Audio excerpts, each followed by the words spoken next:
লিফটের দরজা খুলতেই আমার বউকে হাসি মুখে মোবাইলে কথা বলতে বলতে একটি আবাসিক হোটেল থেকে নেমে যেতে দেখে আমি চমকে উঠলাম। আমার বউ অবশ্য আমাকে খেয়াল করেনি, কিন্তু তাকে আমি খেয়াল করেছি। আমার পাশে ছিল আমার অফিসের একজন ঊর্ধ্বতন অফিসার, যিনি ঢাকা থেকে এসেছেন আমাদের অফিসে। ওনাকে এই হোটেলে একটা রুমের ব্যবস্থা করে দেওয়ার জন্য আমাকে অফিস ম্যানেজমেন্ট থেকে দায়িত্ব দিয়েছেন। আমাদের অফিসে আসা ঊর্ধ্বতন অফিসার লিফটে প্রবেশ করলেন আর বললেন, কি হলো বিজয় সাহেব, আসুন। ওনার ডাক শুনে আমি চমকে উঠলাম। তারপর আমি লিফটে প্রবেশ করলাম। হোটেলের রিসিপশনে এসে দেখলাম হোটেল ম্যানেজার মোর্শেদ সাহেব নেই। ম্যানেজারের চেয়ারে অন্য একটা লোক বসা। আমাকে দেখে বললেন, আসুন স্যার, আসুন, প্লিজ সিট ডাউন। আমি এবং আমাদের ঊর্ধ্বতন অফিসার বসলাম। মোর্শেদ সাহেব কই? উনি একটা জরুরি কাজে বের হয়েছেন। আমি এই হোটেলের নতুন ম্যানেজার, আমার নাম সাইফুল ইসলাম। আপনাদের জন্য কি করতে হবে বলুন। আমি হাত বাড়িয়ে তার সাথে হ্যান্ডশেক করলাম। যদিও আমি এত কিছু করছি, কিন্তু আমার মন পড়ে আছে আমার বইয়ের উপর। সে কেনই আবাসিক হোটেলে আসলো?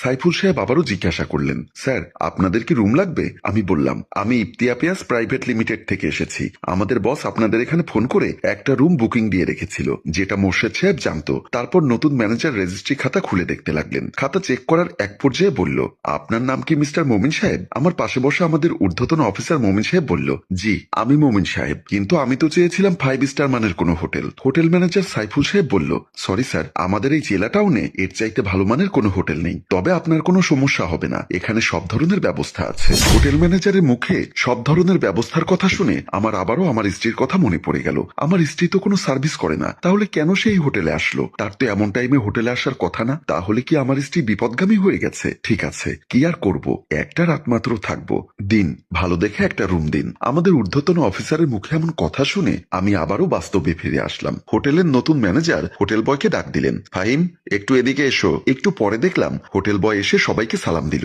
ওনাকে 301 নাম্বার রুমটাতে নিয়ে যাও, আর ওখানে সাবান, শ্যাম্পু, টুথপেস্ট, টুথব্রাশ, জুতো, টাওয়েল অ্যান্ড মিনারেল ওয়াটার সবকিছু আছে কিনা দেখবে।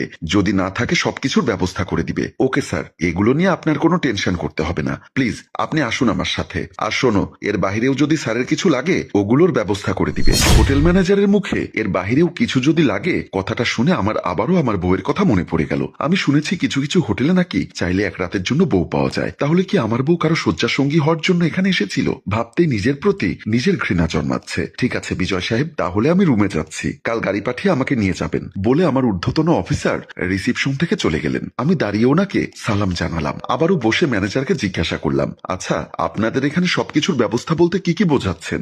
ম্যানেজার হাসি দিয়ে বলল, একটা মানুষের স্বাচ্ছন্দ্যে রাত্রে ঘুমানোর জন্য যা যা দরকার হয় আমরা সবকিছুর ব্যবস্থা করে থাকি। আমার মনের ভেতর কিউরিসিটি কাজ করছিল। সবকিছু বলতে কি কি বোঝাচ্ছেন ওটা জানার খুবই আগ্রহ ছিল, কিন্তু ভদ্রতার খাতিরে সব জিজ্ঞেস করতে পারলাম না। একটা সময় ওনার সাথে হ্যান্ডশেক করে আমি বের হয়ে আসলাম।